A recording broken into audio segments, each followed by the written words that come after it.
सभी भक्तों को श्री शिवाय नमस्तुभ्यम। हर हर महादेव। ओम नमः शिवाय।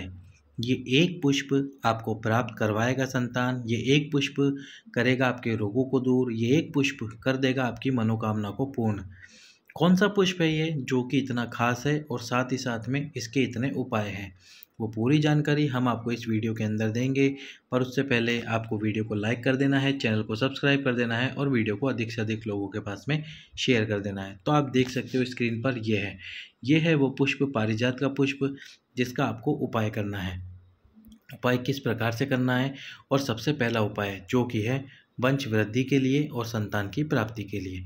क्या करना है आपको? आज जैसे कि आप जानते हो तारीख है 3 मई।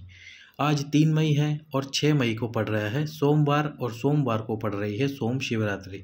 तो यदि आपको ये पुष्प मिल जाए, और इस पुष्प की खासियत, इस पुष्प को वृक्ष से तोड़ा नहीं जाता, ये स्वयं जब वृक्ष से गिर जाता है तब हम इसको भगवान शंकर पे समर्पित कर सकते हैं। तो आपको कुल 50 या 60 पुष्प ले लेने हैं और उनकी जो डंडी होती है पीछे वाली, उसको तोड़ देना है। तोड़कर उन डंडियों को आपको सुखा लेना है। और सुखाना भी कहाँ पर है आपको? घर के अंदर, बाहर छत पर धूप में इनको नहीं सुखाना। अभी गर्मी का समय है, बहुत जल्दी डंडियाँ सूख जाएगी। जब ये सूख जाए तो इनको पीस कर इनका चूर्ण बना लेना, ताकि हम इसका चंदन की तरह इस्तेमाल कर सकें। यदि आप इनको ना पीसना चाहो तो फिर आप उसमें ही जल मिलाकर चंदन की तरह इसका इस्तेमाल कर सकते हो। और फिर आपको लेना है शिवरात्रि वाले दिन एक और पुष्प, जिससे हमको उपाय करना है वंश वृद्धि के लिए और संतान प्राप्ति के लिए। कैसे करना है इस उपाय को? चलिए तब आपको उपाय समझाते हैं। उपाय कैसे करना है आपको? तो सबसे पहले तो आपको शिव मंदिर में जाना है। शिव मंदिर में जाकर जो पारिजात का पुष्प है, आप स्क्रीन पर देख रहे हो, माता अशोक सुंदरी के स्थान, वो पहला स्थान है जहाँ पर हमको वो पारिजात का पुष्प समर्पित करना है। पारिजात का पुष्प जो वृक्ष से गिर जाए उसको हमको समर्पित कर देना है माता अशोक सुंदरी के स्थान पर। फूल वाला भाग जलाधारी की तरफ हो और जो डंडी वाला भाग हो वो भगवान शंकर की तरफ हो। इस प्रकार से हमको पहला पुष्प यहाँ समर्पित करना है।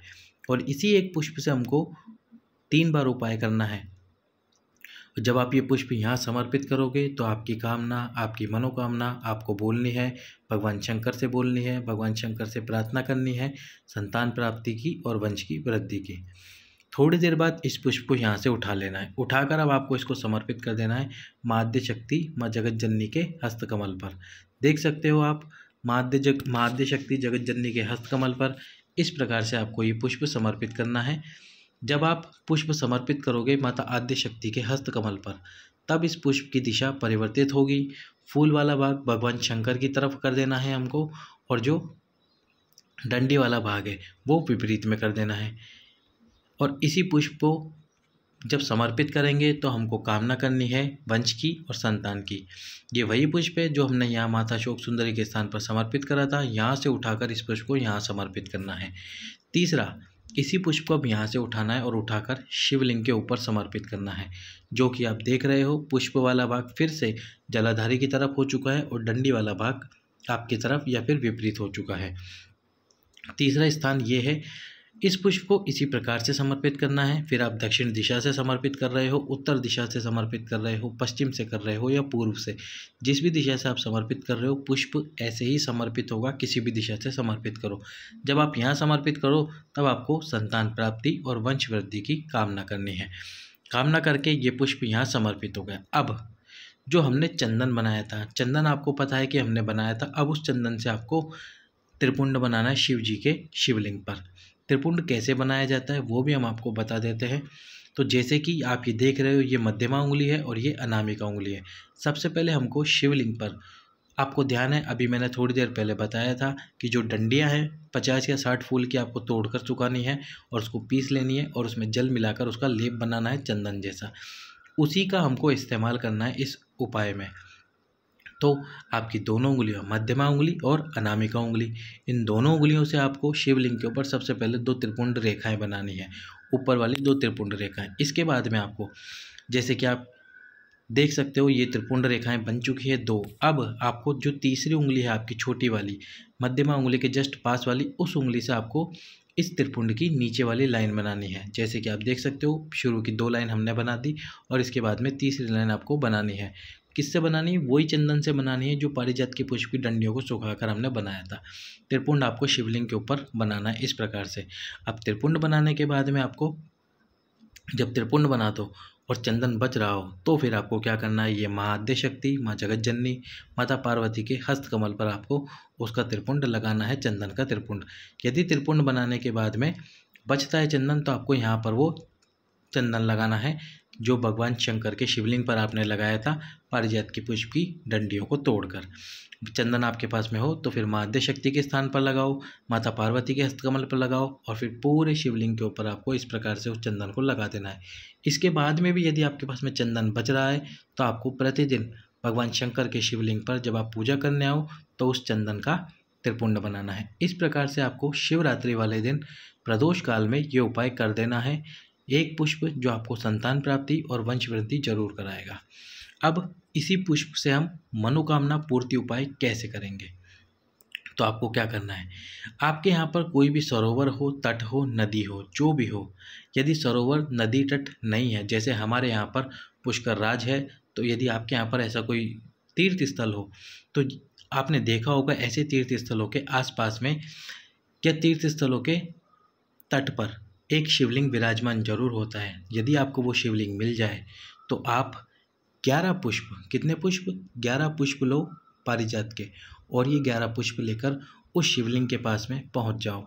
शिवलिंग के पास में पहुंचकर एक एक पुष्प आपको आपकी मनोकामना बोलते हुए समर्पित करना है। ये जो शिवलिंग होता है तट के ऊपर, यह कहलाता है एकांतेश्वर महादेव। एक एक पुष्प आपको समर्पित करना है और जो अंतिम पुष्प समर्पित करोगे उस अंतिम पुष्प में आपको थोड़ा सा चंदन लगाना है। 11 पुष्पों के अंदर 11वें नंबर के पुष्प में चंदन लगाना है और साथ में लगाना है, साथ में एक अक्षत समर्पित करना है। तो एक अक्षत और थोड़ा सा चंदन उस पुष्प के साथ में आपकी मनोकामना बोलते हुए समर्पित कर दीजिए शिवलिंग के ऊपर। बाबा अगली शिवरात्रि से पहले पहले आपकी मनोकामना जरूर पूर्ण करेंगे, ये मेरा विश्वास है। गुरु जी ने अपनी कथा में ये उपाय बताया था। अब अगला उपाय है, यदि आपके पास में समय हो तो आप जरूर करना ये वाला उपाय।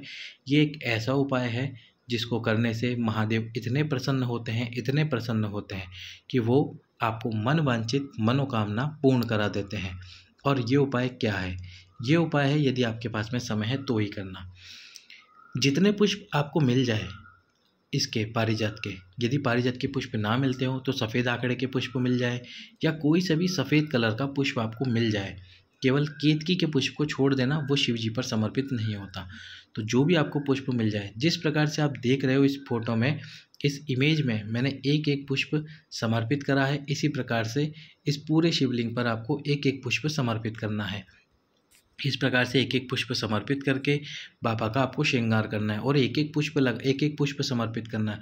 पूरे शिवलिंग के ऊपर एक एक पुष्प समर्पित करते हुए बाबा का श्रृंगार करना है। शिवरात्रि के दिन प्रदोष काल में जो भी एकांत में शिवालय हो उसमें चले जाइए, पहले अच्छे से मंदिर की सफाई करके फिर एक पुष्प समर्पित करते चलिए। वो एक एक पुष्प 1,000 अश्वमेघ यज्ञ के बराबर होता है। जिस शिव मंदिर में कोई नहीं जाता, जिस शिव मंदिर में कोई पूजा करने नहीं जाता, यदि आप शिवरात्रि वाले दिन उस शिव मंदिर में जाकर सफाई कर यदि बाबा का श्रृंगार कर देते हो, एक दीप प्रज्वलित कर देते हो घृत का, तो महादेव इतने प्रसन्न होते हैं कि वो आपको अगली शिवरात्रि से पहले पहले मात्र 11 दिनों के अंदर अंदर आपकी मन वांछित मनोकामना पूर्ण कर देते हैं। श्रृंगार आपको पूरे शिवलिंग पर करना है और वो भी पुष्पों का श्रृंगार, सफ़ेद पुष्पों का श्रृंगार। पारिजात के पुष्प मिल जाए तो बहुत अच्छी बात है, पारिजात के पुष्प ना मिले सफ़ेद आंकड़े के पुष्प ले जाइए। सफ़ेद आंकड़े के पुष्प ना मिले तो आप कोई से भी पुष्प ले जाइए, सफ़ेद ही कलर के होने चाहिए और कोई कलर के ना हो पुष्प। इस बात का विशेष ध्यान रखना। पूरे शिवलिंग पर यदि आप श्रृंगार करते हो तो बाबा इतने प्रसन्न होते हैं। शिवरात्रि के दिन यदि आप ये कार्य करते हो तो आपको निश्चित रूप से मन वांछित मनोकामना का फल प्रदान करते हैं। अब इसी पारिजात के पुष्प से और पारिजात की पत्तियों से आपको रोग मुक्ति कैसे होगी? तो आपको क्या करना है, एक पारिजात का पुष्प ले लेना है, 5 बेलपत्र ले लेने हैं और ले लेनी है 5 पारिजात के वृक्ष की पत्तियाँ। 5 पत्तियाँ लेनी है वृक्ष की, 5 बेलपत्र लेने हैं और साथ में 1 पारिजात का पुष्प लेना है। अब आपको ये सारी वस्तुएं लेकर सबसे पहले क्या करना है, शिवरात्रि के दिन प्रदोष काल में आपको समर्पित करना है। और समर्पित कहाँ पर करना है, भगवान शंकर के शिवलिंग पर। सभी वस्तुएं एक साथ समर्पित करनी है, बेलपत्र, पारिजात के वृक्ष की पत्तियां और 1 पुष्प। समर्पित करने के बाद में जब आप ये समर्पित कर रहे हो तो आपको एक महादेव का नाम लेना है और उन महादेव का नाम मैंने स्क्रीन पर लिख दिया है, जो कि आप पढ़ सकते हो। पातालेश्वर महादेव के नाम से समर्पित करना है और फिर 1 कलश जल यही पातालेश्वर महादेव के नाम से आपको समर्पित कर देना है। समर्पित करने के बाद में जो पत्तियां हैं, जो बेलपत्र है और जो पुष्प है, उन सबको उठाकर लेके आ जाना है। सबसे पहले आपको घर में लाकर रख लेना है किसी गीले कपड़े में, ताकि ये सूखे नहीं। 5 बेलपत्र में से 1 बेलपत्र खाना शुरू करना है। पूरे दिन भर में कभी भी खाइए, 1 बेलपत्र खाना है। जब 5 दिन पूरे हो जाए बेलपत्र खाते खाते तो ये वृक्ष की पत्तियां खाना शुरू कीजिए। 1-1 पत्ती खानी है। 5 पत्तियां लेनी है इस वृक्ष की भी, तो 10 दिन आपके पूरे हो जाएंगे 5 बेलपत्र से और 5 पारिजात की वृक्ष की पत्तियों से। फिर बचेगा 11वां दिन। 11वें दिन आपको ये पुष्प का सेवन करना है। आपके शरीर में कैसा भी रोग हो, कितना भयंकर रोग हो, कितना भारी रोग हो, वह पूरी तरह से समाप्त हो ही जाएगा यदि आप पारिजात के पुष्प वाला ये उपाय कर लेते हो। अब पारिजात के पुष्प वाला ही नौकरी के लिए, सर्विस के लिए उपाय कैसे करना है। 1 पारिजात का पुष्प शिव मंदिर के अंदर, जिस व्यक्ति की नौकरी नहीं लग रही है, जिस व्यक्ति की सर्विस नहीं लग रही और वो मेहनत बहुत कर रहा है, तो उसके लिए आपको 1 पारिजात का पुष्प शिव मंदिर में भगवान शंकर के शिवलिंग के ऊपर समर्पित करवाना है। केवल 1 पुष्प आप समर्पित कर दीजिए पारिजात का भगवान शंकर के शिवलिंग के ऊपर, जिसकी डंडी आपको आपके विपरीत में रखनी है। पुष्प शिव जी पर समर्पित करके आइए। जिस व्यक्ति की नौकरी नहीं लग रही, जिस व्यक्ति की जॉब नहीं लग रही, उसको निश्चित रूप से ये उपाय करना चाहिए। शिवरात्रि के दिन प्रदोष काल में 1 पारिजात का पुष्प भगवान शंकर के शिवलिंग पर, जो कि वृक्ष से नीचे गिरा हुआ हो, आपने उसको तोड़ा ना हो, समर्पित जरूर करके आइए। अब अंतिम उपाय इस वीडियो का मनोकामना पूर्ति उपाय, एकांतेश्वर महादेव का उपाय। एकांतेश्वर महादेव का ये उपाय, पारिजात पुष्प का उपाय आपकी सारी मनोकामनाओं को पूर्ण कर देगा। एकांतेश्वर महादेव कौन से होते हैं। एकांतेश्वर महादेव होते हैं जो बिल्कुल एकांत में हो, किसी वृक्ष के नीचे बैठे हो या किसी ऐसे स्थान पर जहाँ पर कोई व्यक्ति ना जाता हो जल्दी से। तो उन एकांतेश्वर महादेव को ढूंढकर 1 पारिजात का पुष्प समर्पित करना बाबा भोलेनाथ के शिवलिंग पर। यदि आपको एकांतेश्वर महादेव ना मिले तो फिर बेलपत्री के वृक्ष के नीचे या किसी भी वृक्ष के नीचे एकांत स्थान में बैठकर, बिल्कुल एकांत स्थान में जहाँ पर कोई ना हो, एकांत स्थान में बैठकर एक पार्थिव लिंग का निर्माण करना और उस पार्थिव लिंग को एकांतेश्वर महादेव का नाम देकर यदि आप 1 पुष्प आपकी कामना करते हुए समर्पित कर देते हो शिवलिंग पर, पारिजात का पुष्प वो भी, तो बाबा आपकी मनोकामना शीघ्र से शीघ्र पूर्ण कर देगा। तो ये था एकांतेश्वर महादेव का उपाय और शिवरात्रि के उपाय। सभी भक्तों को श्री शिवाय नमस्तुभ्याम। हर हर महादेव।